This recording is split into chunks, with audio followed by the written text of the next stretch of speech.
প্রিয় শিক্ষার্থীরা, আসসালামু আলাইকুম। তোমরা সবাই কেমন আছো? আশা করি সবাই বাড়িতে আছো, সুস্থ আছো এবং ভালো আছো। আমি আজকে তোমাদের ষষ্ঠ শ্রেণী গণিত নিয়ে আলোচনা করব।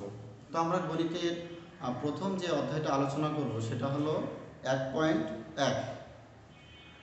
আমরা 1.1-এ প্রথম যে কথাগুলো আছে যে নিচের সংখ্যাগুলোকে অঙ্ক লিখো, আমরা সেই কথাগুলো এখানে লিখবো। যে আমাদের 1 নম্বরে যে অঙ্কগুলো আছে ক, খ, গ, যে কথাগুলো আছে সেগুলো কথায় কিছু অঙ্ক দেওয়া আছে, সেগুলো আমরা কথায় কিছু অঙ্ক দেওয়া আছে সেগুলো আমরা সংখ্যায় লিখবো।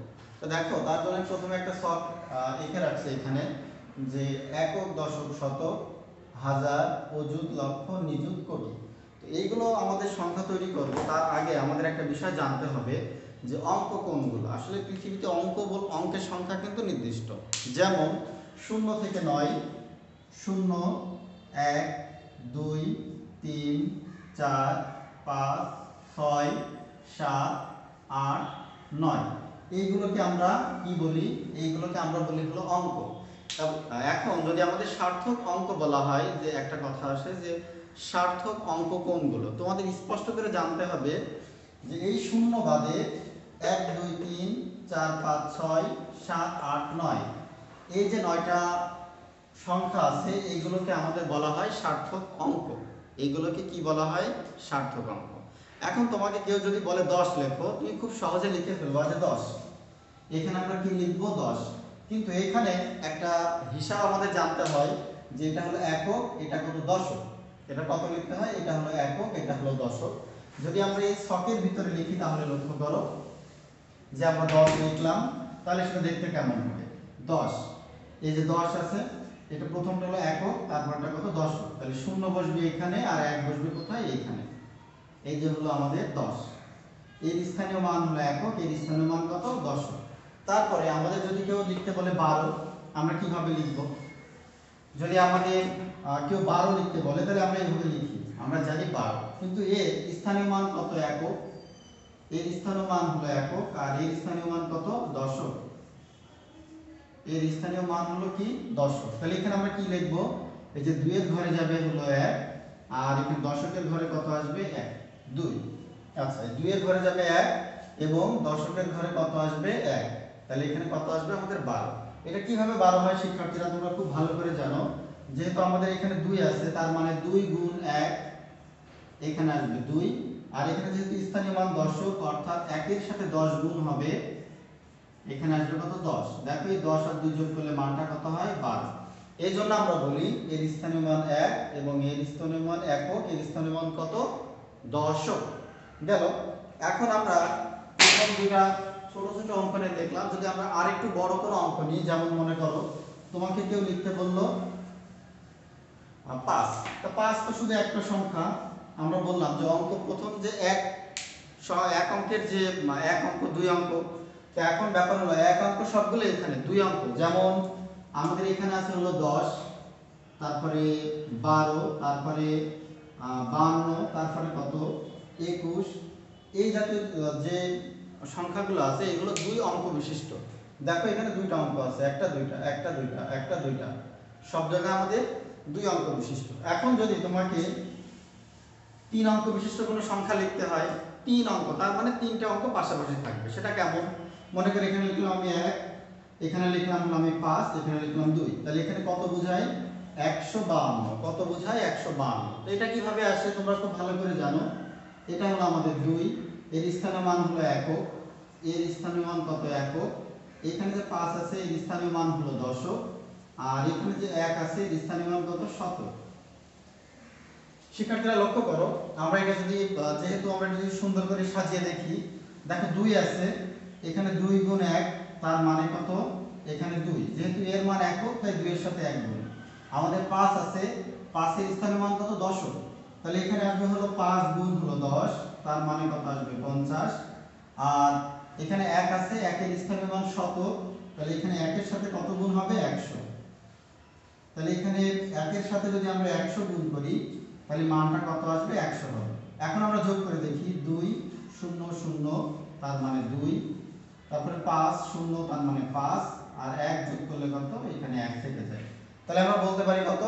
152। তো এইভাবে আমাদের লিখতে হবে। দেখো আমাদের 152, আমরা যদি শতকের একটু সাহায্য নিই তাহলে আমরা কিভাবে লিখতে পারি? শতক 152, তাহলে 152 এইটা আসবে হলো একের ঘরে, এই শতকের ঘরে, এই 5 আসবে হলো দশকের ঘরে, আর এই 2 আসবে কোথায়? এই এককের ঘরে। এই হলো আমার 152। এভাবে আমরা মূলত 152 লিখি। এখন যদি আরো বড় সংখ্যা হয়, দেখো এখানে সংখ্যা হলো 1টা 2টা 3টা, তাহলে এটা কয় অঙ্ক বিশিষ্ট? এটা হলো আমাদের 3 অঙ্ক বিশিষ্ট একটি সংখ্যা।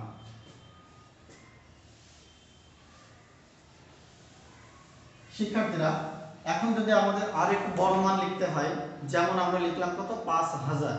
তাহলে দেখো 5 এখানে আছে, হাজার, তার মানে আমরা এভাবে লিখি 5000, 1 2 3, একক দশক শতক সহস্র, তার মানে কত? হাজার। তাহলে দেখো এটা যদি আমরা শতকের সাহায্যে লিখি তাহলে আমাদের কত আসবে? এখানে এমনটা আসবে যে 5000, বাকিগুলো সব শূন্য। কিন্তু যদি আমরা লিখতাম যে 5327, তাহলে কেমন হতো? দেখো 5000, তাহলে এখানে 5 বসবে হাজারের ঘরে, 300, 3 বসবে শতকের ঘরে, 5327, তাহলে 2 বসবে হলো আমাদের দশকের ঘরে, আর 7 বসবে কোথায়? এককের ঘরে। তাহলে আমাদের মানটা কেমন হচ্ছে? 5327। তাহলে এখানে আমাদের এটার স্থানীয় মান একক, এটা দশক, এটা শতক, এটা কত? আমাদের হাজার। তাহলে 5327। তো এটা আমরা লিখলাম।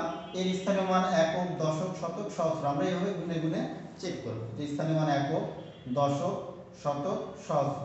5327 আমরা এটা বলবো। এখন যদি আমাদের 5000 না লিখে আমাদের মানটা আরো বড় হয়, যেমন আমরা এখানে লিখতে পারি যে 15000, বা আমরা এখানে বললাম যে 6735। কত বললাম? 6735। আচ্ছা, এটা একটু আগে গেলাম। এখন 6 না যেহেতু আরেকটু বড় মান যায়, যেমন আমরা এখানে বলতে পারি 12000। তাহলে 12000, দেখো আমরা যদি 12000 লিখি তাহলে 2টা আসবে এখানে আর একটা আসবে এখানে। দেখো 12000, আর এখানে লিখলাম 300 কত? 75। এই যে মান, দেখো এটা হলো একক, দশক, শতক, সহস্র, অযুত। দেখো যখন আমাদের 12000 হয়ে যাচ্ছে, আমরা 1 থেকে 9000 পর্যন্ত এই ভিতরে সীমাবদ্ধ রাখতে পারি। কিন্তু তার বেশি যদি হয়ে যায়, যেমন 10000 হলো, 12000 হলো, তখন আমাদের এটা এই যে অযুত আছে, অযুতের ঘরে মানটা চলে আসবে। যেমন আমরা যদি লিখি 12000, কত লিখলাম? 12300 কত? 12375। 12375। দেখো স্থানীয় মান একক, দশক, শতক, সহস্র, অযুত। তাহলে এখানে 12375। 12375। শিক্ষার্থীরা, তোমাদের বইয়ের দিকে আমরা একটু লক্ষ্য করি। তোমাদের বইয়ে ক নম্বরে যেটা আছে যে 20070, কত আছে? 20070। একের যে ক নম্বর অঙ্কটা আছে, এখানে একের ক নম্বরে আমাদের বলা আছে যে 20070। তাহলে দেখো 70, তাহলে 70 মানে কয়টা অঙ্ক? দুইটা অঙ্ক। আমরা 70 কিভাবে লিখি? এটা তাহলে 20000। আমরা বলছিলাম যে 9 এর বেশি যদি হয় তাহলে এই অযুতের ঘরে চলে আসবে। তাহলে দেখো 20000, তাহলে এখানে আসবে 20 আর এখানে হবে 1000, আর কত? 70। এইখানে 70 এটা। তাহলে আমাদের এখানে কি বসবে? এখানে অবশ্যই শূন্য বসবে। তাহলে আমাদের মানটাকে এইভাবে লিখবো আমরা 20070। দেখো একক, দশক, শতক, সহস্র, অযুত। তাহলে এখানে মানটা আসবে কত? 20070। এটা কত? যদি 20070 আমাদের এখানে কথায় দেওয়া আছে, আমরা সংখ্যায় লিখলাম। তাহলে দেখো 20070, একক, দশক, শতক, সহস্র, অযুত। তোমাদের এখানে বলা আছে যে 30008। 30000 কত? 8। শিক্ষার্থীরা, তোমরা খুব ভালো করে জানো যে 30008, 8 তো আমাদের একটা সিম্পল একটা মান, আর কত হাজার? 30000। তাহলে এখানে 3 আর এখানে হবে 0, তাহলে এই দুটো হলো 30000, আর 8 এর কথা বলা আছে, তাহলে 8 আসবে এই জায়গায়। দেখো শতক কত আর দশকের কোনো মান আমাদের বলিনি, তাহলে এই দুই ঘরে 0 0। তাহলে আমরা যদি 30008 লিখি তাহলে দেখো 30, একটা দুইটা তিনটা 0, 1 2 3, আর এখানে আসবে 8। আমরা একটু গুণে দেখি শিক্ষার্থীরা। এখানে একক, দশক, শতক, সহস্র, অযুত। তাহলে এখানে আমাদের মানটা কত আসলো? মানটা আসলো কত? 30008। আমি কমা দিয়ে আলাদা করলাম, দেখো 30000 আর এখানে কত আছে আমাদের? 8। তারপরে দেখো শিক্ষার্থীরা, আমাদের এখানে বলা আছে একের ক নম্বর অঙ্কের ক নম্বর অঙ্ক। এখানে আমাদের বলা আছে ৫৫,৪০০। কত? ৫৫,৪০০। তাহলে আমরা আগে জানি যে ৪০০ আমরা এইভাবে লিখি ৪০০, আর কত আছে আমাদের ৫৫,০০০। তাহলে আমরা লিখলে কেমন হবে? আমাদের ৫৫,০০০ যেহেতু ৯ এর উপরে চলে গেছে, তাহলে আমাদের ৫৫ মানটা আসবে আমাদের এই জায়গায়, আর কত? ৪০০। তাহলে ৪ হলো শতকের ঘরে, আর এইগুলো তো কিছু বলা হয়নি, তাহলে এগুলো শূন্য। তাহলে এখানে আসবে ৫৫,৪০০। শিক্ষার্থীরা লক্ষ্য করো, একক, দশক, শতক, সহস্র, অযুত। সহস্র যে কথা, হাজার একই কথা, একক, দশক, শতক, হাজার, অযুত। তাহলে এখানে কত আসলো? ৫৫,৪০০। তো শিক্ষার্থীরা, আমাদের এখানে ১.১-এর ১ নম্বরে যে ক খ গ ঝ পর্যন্ত অঙ্ক আছে, এই অঙ্কগুলো করার জন্য তুমি যদি এই সফটওয়্যার ব্যবহার করো, তাহলে খুব সহজে তুমি অঙ্কগুলো করতে পারবে। তো আমাদের আজকের আলোচনা এই পর্যন্তই। তোমরা সবাই অঙ্কগুলো চেষ্টা করবা এবং নিজে নিজে করার চেষ্টা করবা। কোনো জায়গায় বুঝতে অসুবিধা হলে অবশ্যই প্রশ্ন করবা। আর করোনা পরিস্থিতিতে তোমরা অবশ্যই সবাই বাসায় থাকার চেষ্টা করবা। ভালো থাকবা, সুস্থ থাকবা। তো ঠিক আছে শিক্ষার্থীরা, আজকের ক্লাস এ পর্যন্তই। আল্লাহ হাফেজ।